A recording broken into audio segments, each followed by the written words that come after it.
All right, let's go ahead and kick off so that we have time to get through all of the content today and hopefully answer some of the questions that I already see streaming in from the chat. Welcome everyone to Consumer Reports' digital wellness webinars. Today we're talking about VPNs. I'm very excited for this conversation, not the least of which is because it's mostly come from all of you. People who have previously been on these digital wellness webinars always are asking questions about VPNs. So today we figured we'd dive deep in there and see what we can tell you about VPNs and all of the things you might need to think about as you are choosing what VPN to use, or maybe even whether or not to use a VPN. My name is Alan Smith. I am an organizer with Consumer Reports, and I'm going to be hosting us today. But there's a bunch of other people here from CR and beyond to take you through some of this information. We'll start off by introducing my chief guest, Roya and Sophie. Say hi, Roya. Where are you in the country right now? Hi, America. I'm in Ann Arbor, Michigan.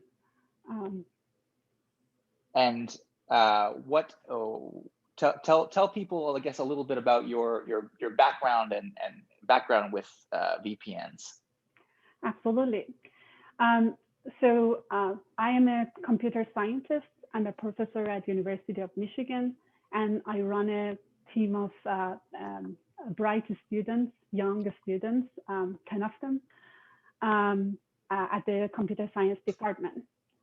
My lab at university really strive for helping people to protect their privacy and internet freedom.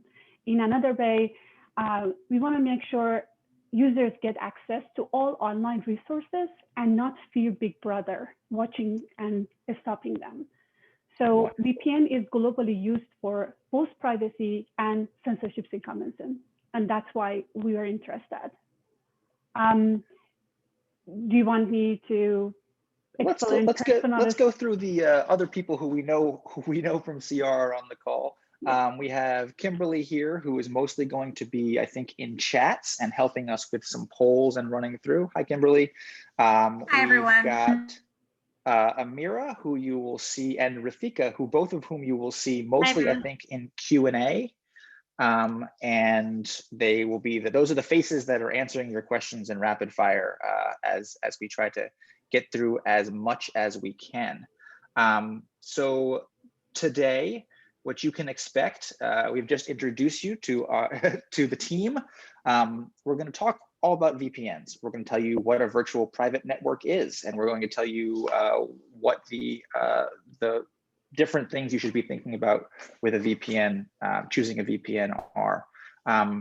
We're going to talk to you specifically about Roya's most excellent VPN analyzer, which she is using to try to figure out more about the marketplace of VPNs. We're going to go through a few tips about what you might want to think about for your own VPN decision-making. And then we're going to hopefully carve out plenty of time for questions and get you out of here by 4 p.m. Eastern, so in about 55 minutes. In the just a few quick housekeeping things to go over here. We're going to try to keep this at the level of introduction to VPNs. Roya has already forgotten more about VPNs than I'll ever know, so we're going to try to balance between the two of us and our levels of expertise here. We're probably going to end up using some acronyms, obviously VPN off the bat, but there's going to be many other acronyms that will slip out. If you don't know something, if you need some clarification, just let us know in the chat and we will do our best to catch you up. A reminder, we are recording this webinar to share, which is good if you maybe couldn't make it today, but also just as a heads up, this will be a recording that will be available to you afterwards. We'll send it around to everybody in an email. And also we have a very excellent website where all of our past webinars and all the recordings of our past webinars are kept. So you can check that if something goes by too quickly and you need us to go back and get more information, you can always watch this video later.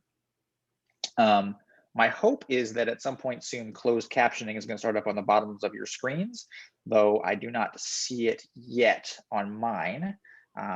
If you are messing around, hopefully there's a closed captioning option that will be turning on in a second. And then finally, don't forget that there is a Q&A. Many of you have already found it. There's a chat. Many of you have already found that. Those are the best ways for us to communicate back and forth today. We're not going to be asking you to come off mute or turn your video on unless you're one of our panelists. Okay, housekeeping. Got it. Good. Let's talk about VPNs.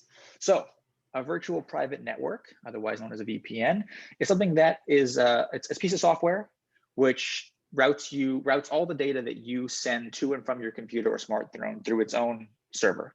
I just said smartphone. Don't know what that is yet. I have not purchased a smartphone. What I meant to say was smartphone. A VPN is something that allows you to keeps anyone watching the traffic that you are creating, the information that you are creating when you access the internet, from knowing which sites you visit. And it can help in certain situations to mask your identity.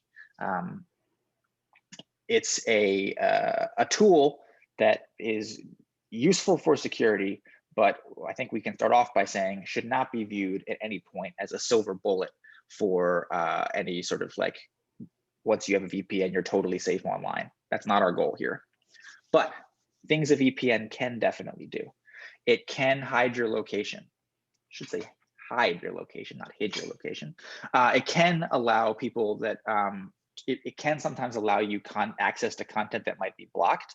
Fun fact, the Consumer Reports website is not available from England, but when I was recently in England using my Consumer Reports VPN, I could browse Consumer Reports freely. It's in some cases, a VPN is useful for avoiding hackers. In some cases, it can protect your passwords and protect your personal data. But again, it's not in all cases, and VPNs are not going to be a universal solution. So Roya, what did I miss in that definition of what a VPN is? How'd I do? Good, actually. You know, originally VPNs started by coming with the promise that if you're outside of your company, it creates a private tunnel so that you can reach the resources over internet. But now it has a wider definition. It gives a promise of keeping your data private if your ISP is snooping and collecting data from you. So I think overall, it's what we call a tunneling protocol. Yeah. And Roya, while we're here, before we kind of get into the next session here, what has interested you about this piece of technology? Why open a lab to study it? What makes you excited about this? So, you know, we choose problems that is day-to-day nightmares for the users in the internet, and VPN comes up. Globally, we know people use that to protect themselves for privacy, security, and censorship convention. When I started looking at this ecosystem, it's a lot of protocols out there, rules of the game, a lot of software tools developed by a lot of people, and influx of providers, a lot of VPN providers, all of which results in complexity that can only be investigated through experimental science. And it's interesting to computer scientists to dive in and try to make sense of it. Personally, all of this scientific things aside, most of the people, my friends, use VPNs daily, and they keep asking me, hey, what to choose? When I listened to how their decision process worked, I was very scared and of how vulnerable they are to bad actors. Because what they do is, oh, let's Google search this. I need a VPN. Choose the first top that comes in their region and start downloading and try to make one of them works. And that's a very dangerous way of thinking about it. So we started to investigate more and be a part of a good solution here, hopefully. Wonderful. Well, before we dive into getting a sense of how we differentiate in that marketplace, I want to just know a few things about the people who are on this call. So Kimberly, if we could bring up our first poll here, I'm just curious about how many of you already use a VPN, and if a poll is not popping up for you, don't worry. You can either answer in chat or just sort of play along at home. I'm just trying to get a clear sense of whether or not the majority of folks here are already VPN users. It looks like people are voting fast and furious. Interesting. Okay. It's looking like it's about 70-30 no. So a lot of people here are not interested or are not yet taken on the process of finding a VPN. So we're going to help you try to figure out if in fact you need one, and if you do, what that might look like.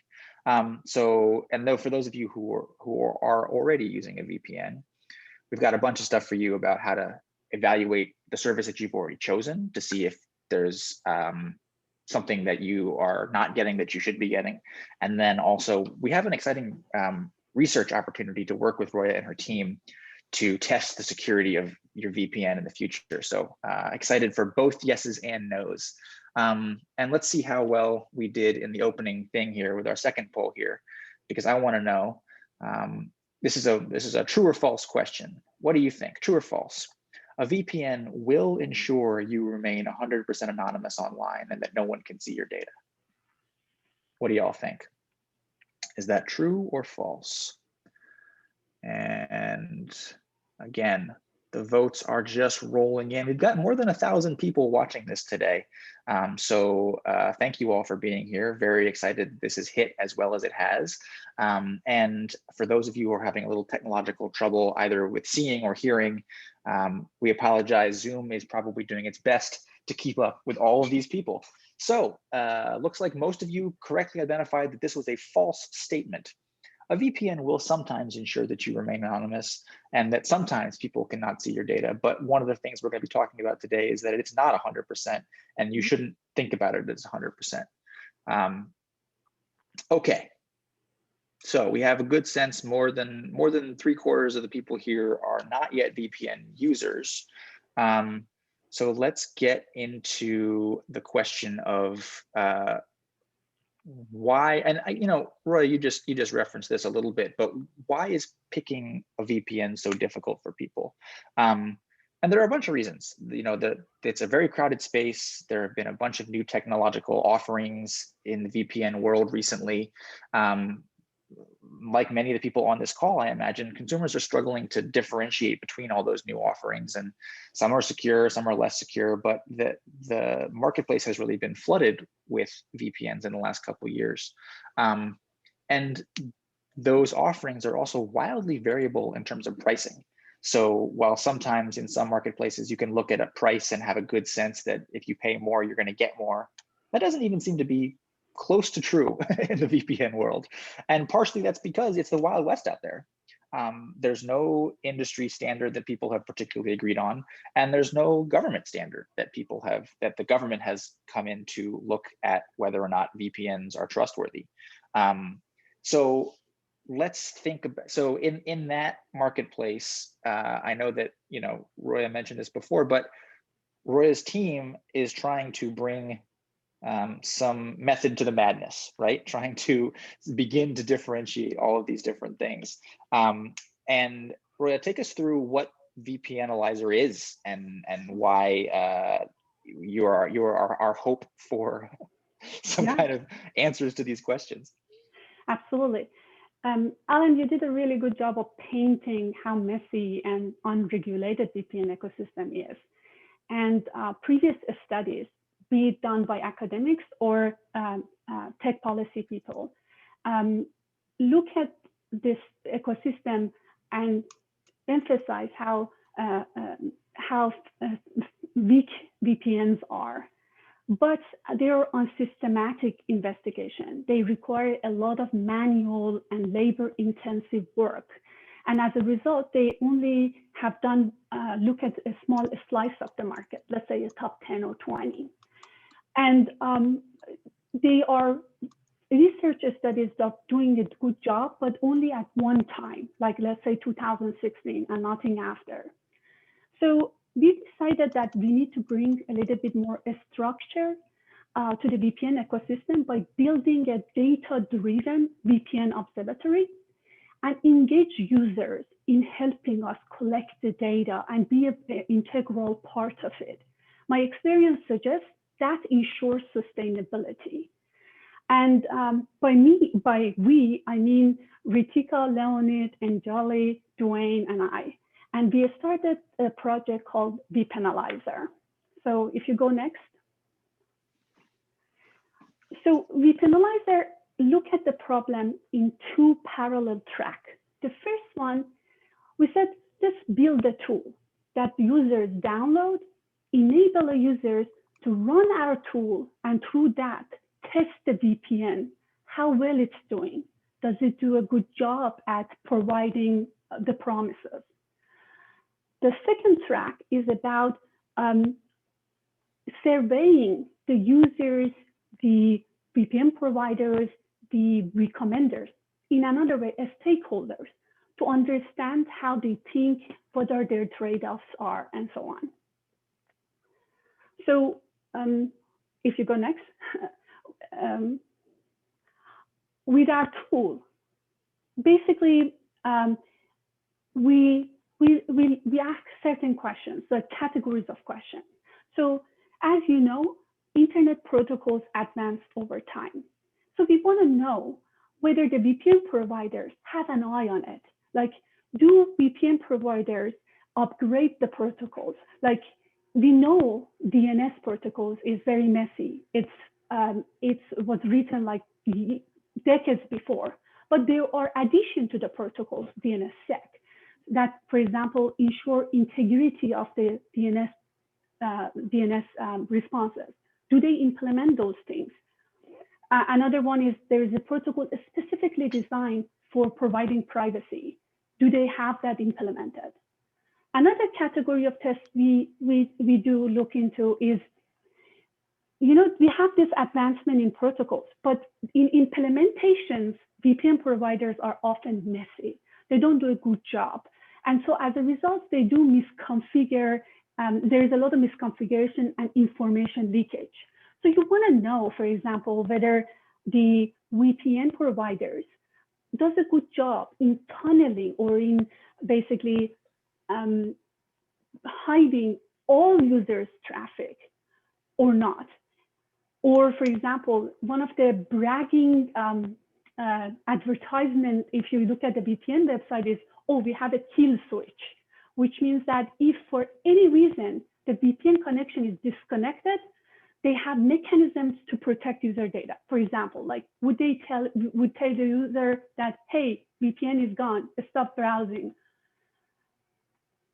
So we did a private test of our tool, and just with you guys, I'm going to share a little bit of results. Before we get there, sorry, I have a couple of things that I'm seeing slip by in the chat here. So back to my previous problem with different acronyms. Tell us what a DNS leak is, or what DNS is. Mm-hmm.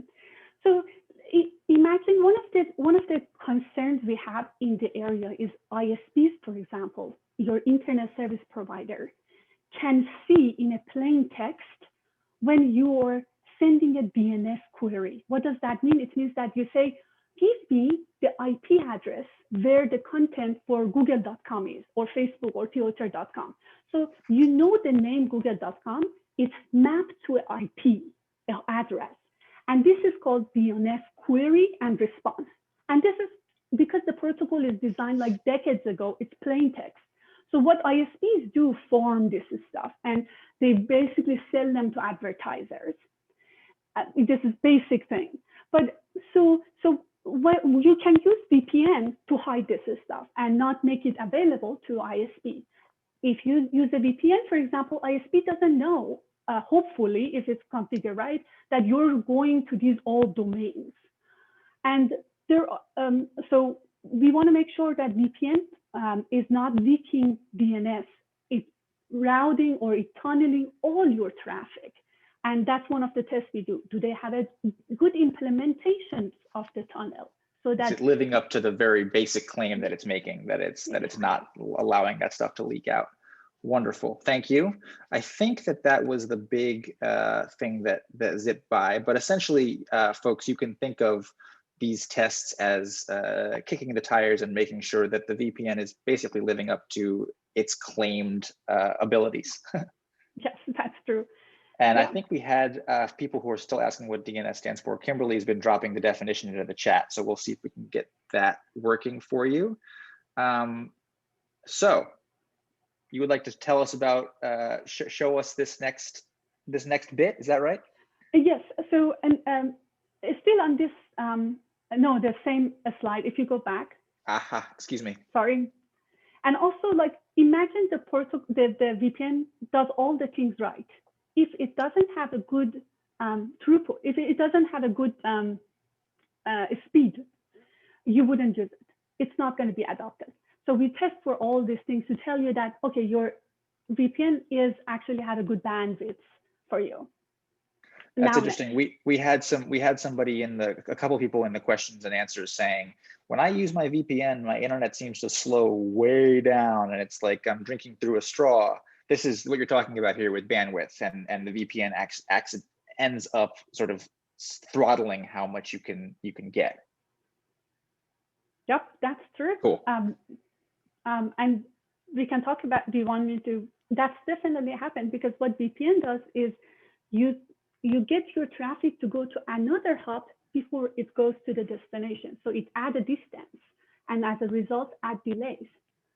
But you can use a faster VPN, which means that it's smarter in giving you this hub. So it reduces a speed or. So you shouldn't out there, if you are some of the people who are already using a VPN and it's slowing you down, you should not accept that as read. That doesn't have to be happening. All right. So should we play this video? Absolutely.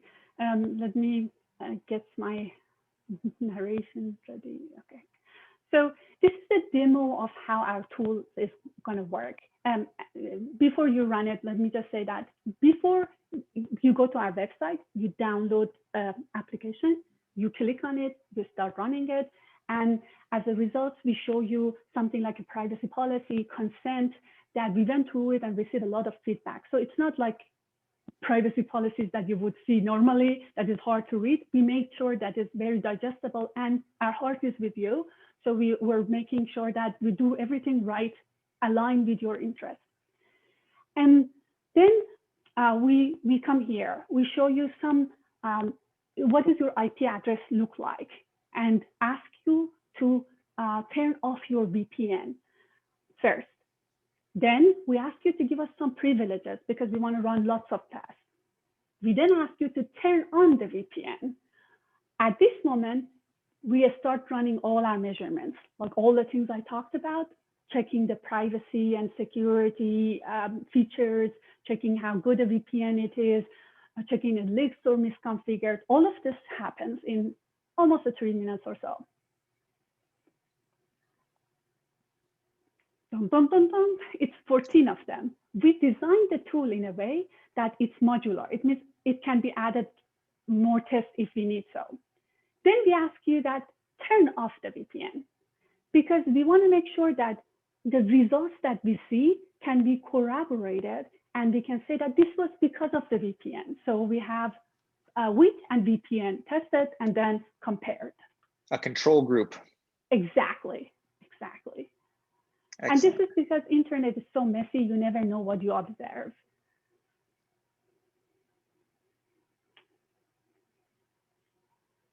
Then we actually ask you for a small survey. That's to self-report to us. What is your VPN provider? How much you pay for it, and so on. And then we show you some results. For example, did we see some traffic leaked or not? And upload all the results, all the data we collected to our servers, so that later we aggregate and use this data that you all contributed to improve the state of the art. All right. So we have been putting into the chat. We will again put into the chat. We will send you an email afterwards. You will not be able to avoid this link. We will find a way to get you to this if you would like to contribute to some of this VP Analyzer research and work. So this is a quick version of the video, but we will be sending you around other versions to get a little more information as we go. So back to you, because now we're talking a little bit more about what you hope to learn out of all of this work. Yeah. Yeah. So we have all the tools and implementation, checking the state of the art through the tool and the data-driven approach. But the next thing is understanding users, stakeholders. So we have a lot of multiple survey that ask users why they use VPN. So we are in the process of understanding what happens in their decision tree when they choose the VPN, what steps they go through to then come up with a good strategies. We also not only surveying VPN users, we go to VPN providers. We want to sit with them and ask them about their business model so that we can make sure that the interests of the users and the VPN providers are aligned. And if that's the case, then the ecosystem gets better by its own. And more importantly, I think VPN providers, the good ones, can tell you a lot about the dark business practices of themselves better than I. So I'm looking forward to sit down with them and say that what's happening behind the curtains that we need to know. And I'm seeing sort of a couple of questions or a couple of things bubble up through chat here, generally saying things like, so how is this going to help me select a VPN? Later on in this call, we are going to give you some direct recommendations and some more information for people who are new to the VPN world. But part of what we're talking about here today is that we're trying to get more information from this Wild West marketplace, that there is a lot of sort of research yet to be done. So while we have some differentiations, the process of making those differentiations is difficult, it's complicated, and so we're still trying to, well, Roya and her team are still trying to parse all that, and Consumer Reports is trying to help them parse all that. So let's see here. Tell us a little bit about when we're going to go through here, and then we'll get into the VPN picking. So we launched our user survey around the first week of March in partnership with Consumer Report. I'm going to give you a little bit preview about the results we saw. We had more than 1,200 users from United States and a lot more, but only focusing on United States, we found that majority, almost around 1,100 of you guys, care about using VPN for protecting your data. It's not about other reasons like access to work or whatever. It's actually conscious decision of I need VPN to protect my data. And so that's a big result. Still, the survey is running, so feel free to participate. It's 20 minutes, but it's going to be worthwhile. Then the tool that I talked about, it's still in a stage of friend and colleagues alpha testing.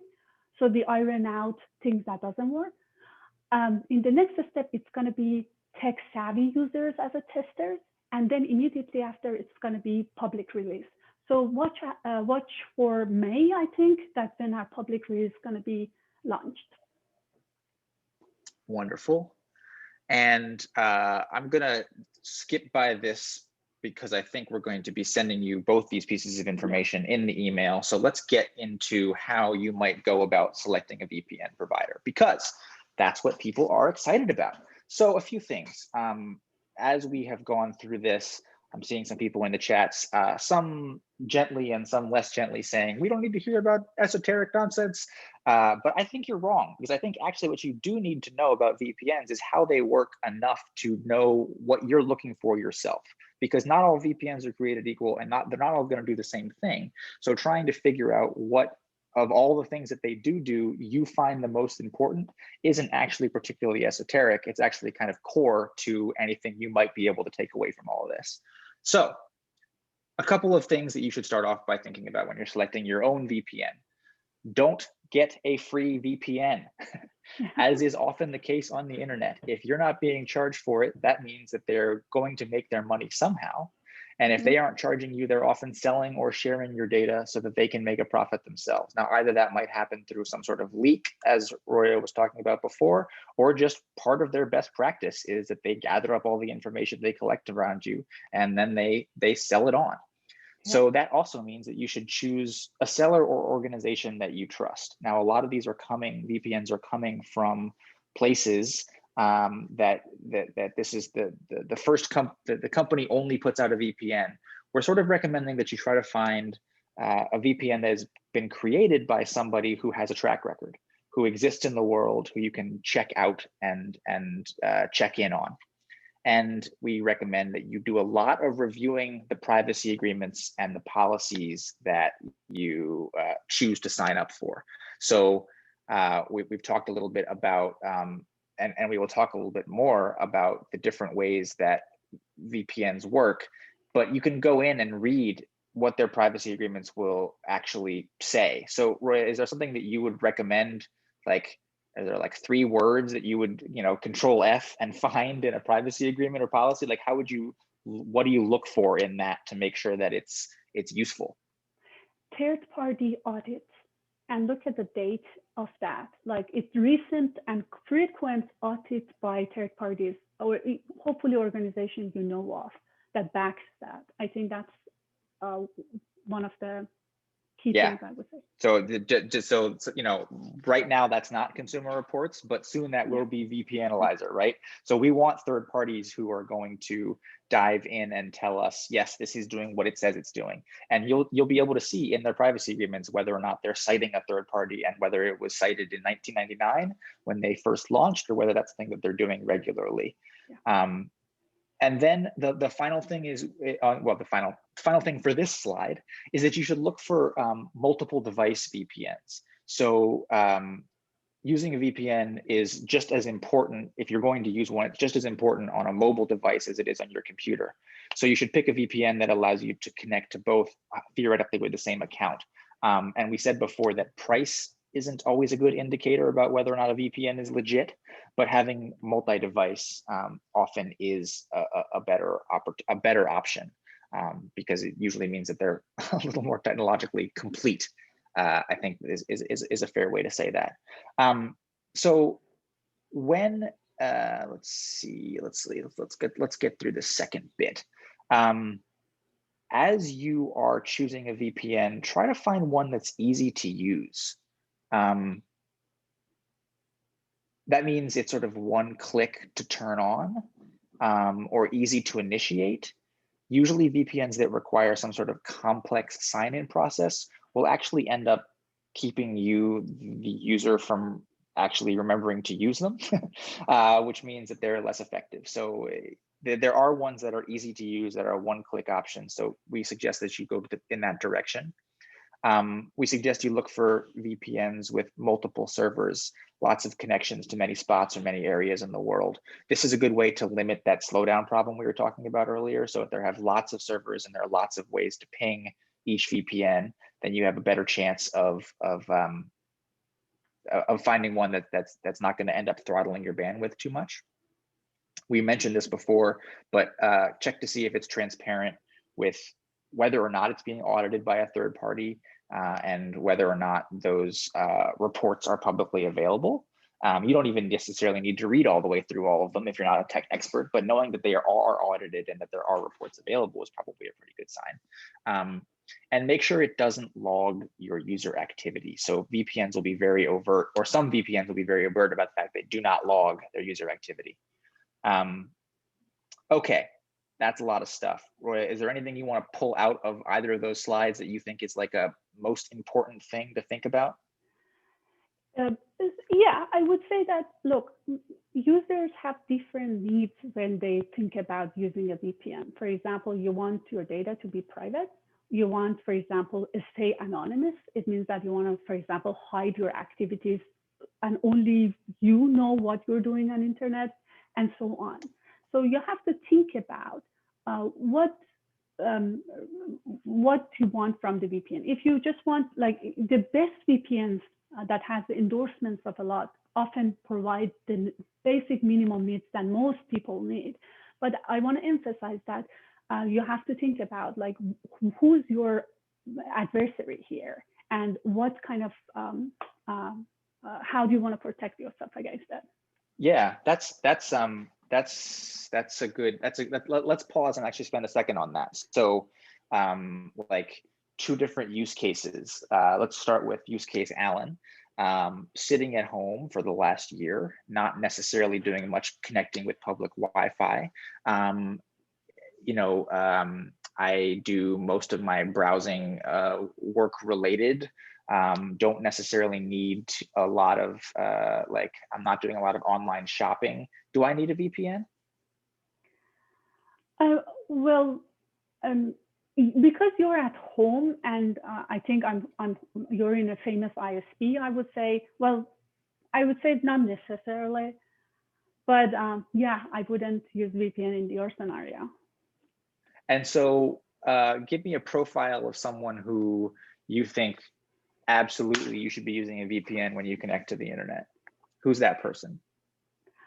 Well, if you're working from open Wi-Fi, just like, for example, if you're a student that don't have your own internet and you're connecting to like open access Wi-Fi, or you're in an airport, let's say, that somehow you click on some internet available and you click on that, usually you better use VPN in those scenarios.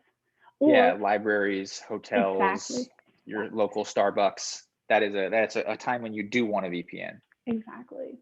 Or if you're traveling, let's say, I mean, when you travel, some of the resources in United States aren't available. They are geo-blocked. Basically, they're not accessible from outside of United States. In those scenarios, VPN can be helpful. Great. And then I'll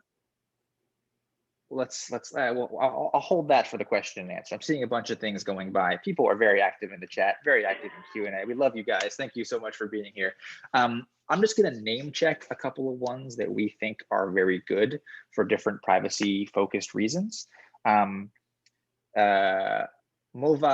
and IVPN. I don't know how to say Movad. It's one of those internet words where it's like, I see it written, but I've never actually tried to say it out loud before. But these two, Movad and IVPN, are VPNs that are really transparent. They do an excellent job about being transparent about their privacy and security practices. So they're fast, they're reliable, and they're easy to use across multiple devices. TunnelBear and Encrypt.me have publicly available third-party security audits, and they're really transparent about who owns them and who controls them and where they come from. Now, who owns them is an interesting question. Like, who, if they're not transparent about who owns them, what can we assume about that? So there was a study recently that showed some of these top VPN providers, if you look back at where their resources are, or you can trace them back to owners in other countries like China. Actually, I think it was like 7 out of 10 of them were traced back to being owned by Chinese companies. That's how much I know. And so yeah, you don't know who is running this. And honestly, what you do with your data, if you choose a sloppy VPN, is you basically give access to your data to this third party that it can be like, doesn't have any rules. ISPs are safer that way. United States ISPs, they have to follow our own FCC rules. But if it's owned by some third party outside of the United States, I mean, good luck. Right. So I just want to take folks through 2 of the visuals about, some things you might see when you're going out shopping here. A couple of things to note about this visual. This is one of the 2 I just recommended from that security experts recommend, and that CR feels comfortable recommending. This is a VPN that is focused on putting your privacy at the forefront. You can add up to 5 devices to this, and it costs like about $5.50 a month. So that gives you maybe like a rough sense of what things should cost. But as we said before, cost is a bit hard to pin down. So you can add multiple devices to this, and it's relatively inexpensive. Roya, what do you look for when you come to the home page of a VPN that you're going to check out? Like, what do you see here? Is there anything that people should notice about this? So I first of all I decide what I want to do, and based on that, choose a VPN. For example, like sometimes I even set up my own VPN. I personally look at I wouldn't go to their website, because anybody can build a website and pretend a shiny one that has every word imagined that will attract you. So I will go to who I consider as a trusted recommenders first. So yeah, that's my way of doing it. First, I would say, who am I trusting for their recommendations? And then I would choose a name, and then I would go to their website. Not necessary, whatever is in those websites, you can create them. Even a high school student can put all those words there. So I just don't go directly to them. Fair enough. Fair enough. Here's another one, iVPN, another one that we mentioned. It's very leaning into just giving you the information that you need, and that's another option for you. And now we've gotten just a fantastic ton of questions that I'm going to see if we can get through here. But first and foremost, a lot of people are asking us about specific VPNs that we didn't list as one of these 4. Now, we're not going to be able, obviously, to go through every single VPN on that marketplace. One of the things that we just want you all to know about in general is that this marketplace is a disaster right now, and there are new offerings popping up all the time that we haven't gotten a chance to poke at. We don't know if they're any good, and because things are coming so quickly, what we can say definitively is that these 4 security experts feel pretty safe about. They check a lot of our boxes, and the rest of, if they're not on this 4 list, it's hard for us to say, and we're not going to be able to give you specific recommendations. With all of that said, it seems like Norton 360 is something that everybody kind of talks about, and people are using the phrase like, is there something here about bandwidth hogs? Norton 360 is obviously one that has sort of been godfathered into a lot of people's software packages. That's sort of part of bloatware in a lot of cases. Is that one that you've gotten a chance to look at? Us? Yeah. No. And actually, our study is in progress, so we can't make a comments about of this. I agree with you that the endorsements of the security experts are on that 4, but the rest of them, I don't know. Yeah, and I think generally, folks, in this sort of case, if it's not one of those 4, this is in the chat, in the community, let's see what people are saying. I'm seeing some people saying that NordVPN has been fine for them, or that 360 has been fine for them, and that's probably a pretty good sign. People trust Norton, people don't trust Norton, but we want you to leave with the 4 that we think are currently at this moment the best, and then we want you to come help us by testing your Norton connection, by testing your different VPN connections, because it's through that we will get more answers. And people were saying, I use a Norton VPN, it's been just about useless. So it depends. It really depends on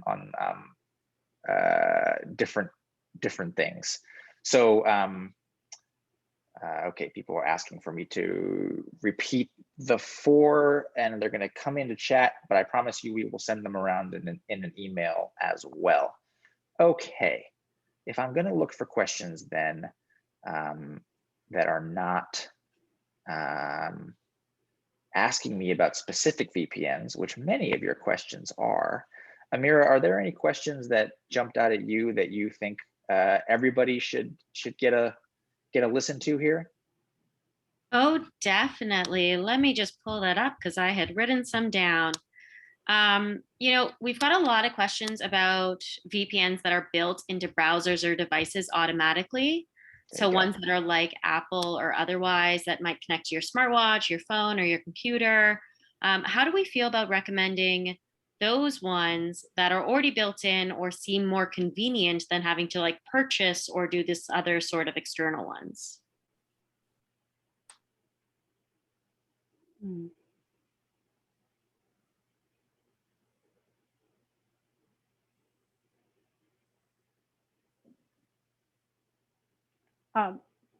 You're asking me? Or... Yeah, sure. If anyone wants to throw it out, I have a solution, but Roya, if you want to go. Well, look, convenience, being the conveniency and unfortunately security and privacy are usually at contradiction. Like when you care a lot about security and privacy, sometimes the choices might not be convenient, but it's well worth it. So I haven't audited this browser's specific VPNs and stuff, so I don't have recommendations there. But I would make it. I would make an effort to if I'm trying to use VPN to use the ones that is really trustworthy. You give a lot of power to the VPN. And then from the other side of that coin, I'm seeing, some people are saying in chat and in Q&A, well, it's kind of sounds like I just don't need a VPN, or my use case doesn't match up with needing a VPN. Are there any downsides to using a VPN, or is there any reason that like even someone who is probably fairly secure in their browsing habits shouldn't use something? Like, is there reasons to not go into it except for the fact that it might cost some money?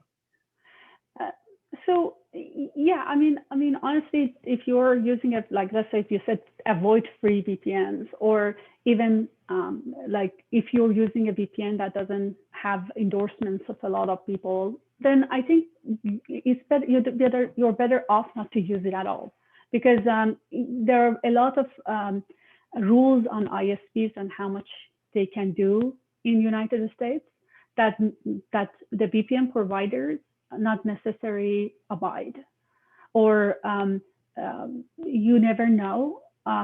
Like they can even intercept the TLS, like the encryption tunnel that everybody knows that is like safest. If you give VPN a power, they can even go there and break that kind of encryption. So in those scenarios, I think you're better off, honestly, not to use VPN. And then maybe this is a good question to kind of get back into like another angle at the question of what a VPN fundamentally does, because a few people are saying, why can't I view some sites? Why can't I get to my bank through my VPN? Why are some sites blocked using a particular VPN? What's that functionality, and how can you get around it? I see. So that's another angle. Yes, that's true. So look, what VPN is a hub. Like, so it's a lot of you go through one server and then through a lot of destinations like Google, Facebook, banks, universities, so on. So imagine the server can also be used by a lot of people who launch attacks, or like they are not good clients. So this server start having, this IP of the server start having something like a reputation in the eye of the banks. So for example, the bank says that, I don't know who is this one, but this is not a genuine user. So I'm not going to respond to it. So I'm going to block it. I want you to come to me yourself from your own IP, from your own machine, not use this third-party server. So that's why sometimes you see blocking when you connect to VPN. Like Netflix, people are saying. Yeah. Netflix doesn't want you to be bopping around like that. Exactly. Or it banks usually, because it's very important. They receive a lot of denial of service attack, like lots of requests that are not genuine from the these servers. So they don't like people to come to them from this centralized server. Here's a question that just jumped out at me, and I assume that the answer is no. But someone asked, are there any VPNs that are HIPAA compliant, which is to say that like are where you can feel safe about sending your healthcare information through?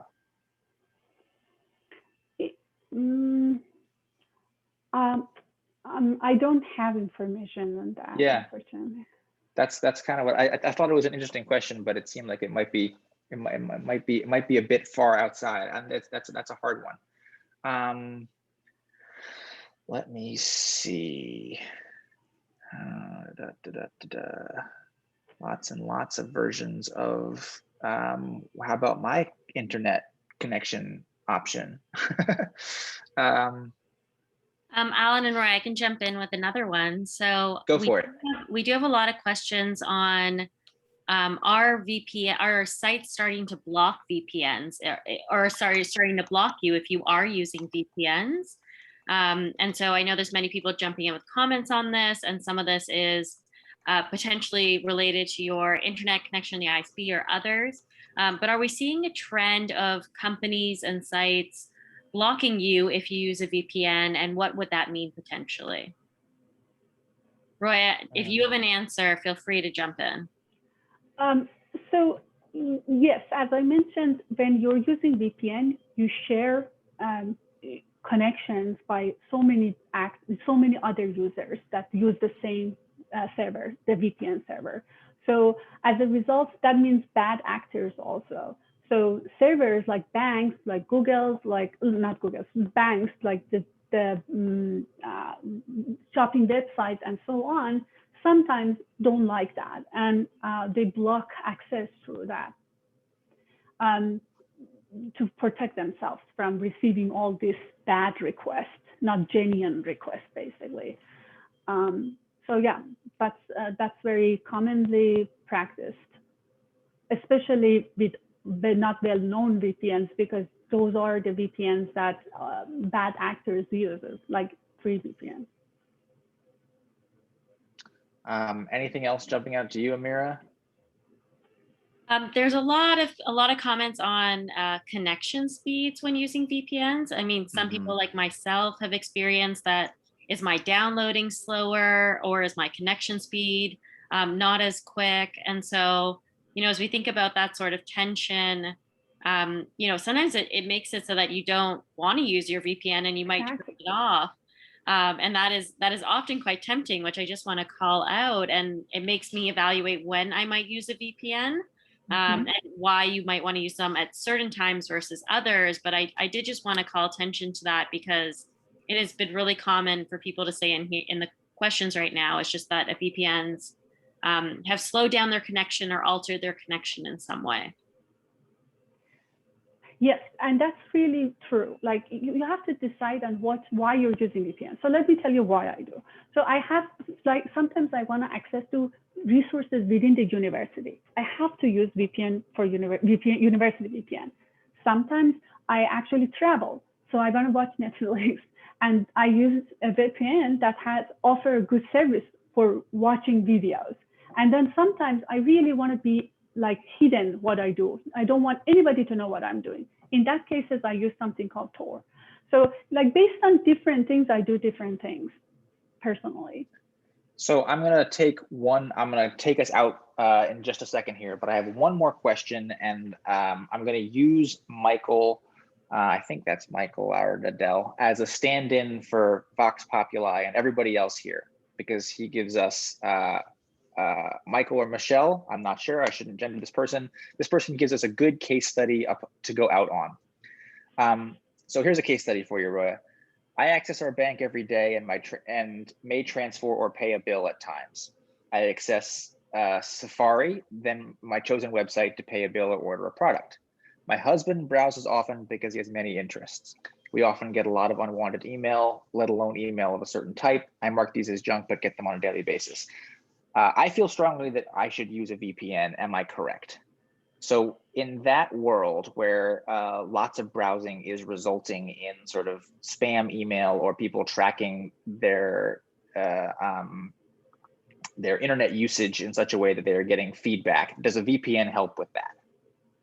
Yes. I mean, look, in that case,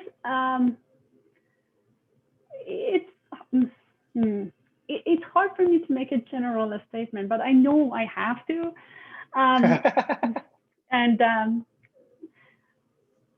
Well, so let's caveat this statement with the caveat that it is always going to be individual. And sorry that we cannot give you more of a blanket statement than that. But if you had to be put on the spot for this person, what would you say? Well, in that case, I would say yes, use a really, really good one, because yeah, definitely. In that case, I would say. Yeah. If, for example, your machine, your browser is being used for doing a lot of different things, so the IP address of your machines might be, or where you're coming from might be targeted. In that case, yes. So the final thing that we opened up the can of worms that is Tor, but I don't think we're going to be able to close that can today for time reasons. Maybe a future webinar we can go into helping everybody set up their Tor browsers so that is the other option for security. So just a few things to take us out, everyone. Thank you all so much for being here. This wrap-up moment is always like trying to give homework a little bit after the bell rings, but bear with me for 2 more minutes so I can take you through all this information. If you use a VPN, we're going to be sending you the VPN Analyzer survey. We hope you will take it and give us more information so that in a couple of months or next time, we can add more things to the good list and add some things to a bad list. Join Roya's mailing list as well to follow along for VPN Analyzer updates. Both links have been in the chat. Both links will be in the email that I will send you following up. That email should go out about tomorrow morning at some time, depending on how quickly YouTube processes all of these pieces of information. And we'd love to hear from you by responding to that email or just by writing to us at community@cr.consumer.org about what you might like us to do future workshops about. This one, VPN, came around because every single time we did digital wellness webinar, someone asked us questions about VPNs. We know you wanted it, so we tried to do that. Please keeping up suggestions and keeping them in. And thank you so much, Roya, for joining us and for helping us try to differentiate between all of these crazy things. And thank you for the work that you're doing with the VPN Analyzer. It's very cool stuff. My pleasure. Thank you, everyone, for sharing the time with us. Actually, let me just say, someone's asking, is this the same survey, University of Michigan, that was emailed out about a month ago? Yes. Some of you have already taken it. I should have said that up top. Some of you have already contributed to this. Thank you so much for doing that. And thank you so much. It made our days to see how many of you jumped in that quickly. It's wonderful. So there's still a chance for you, those of you who didn't, and thank you all so very much for the time. We look forward to continuing the conversation. Appreciate y'all. See you guys.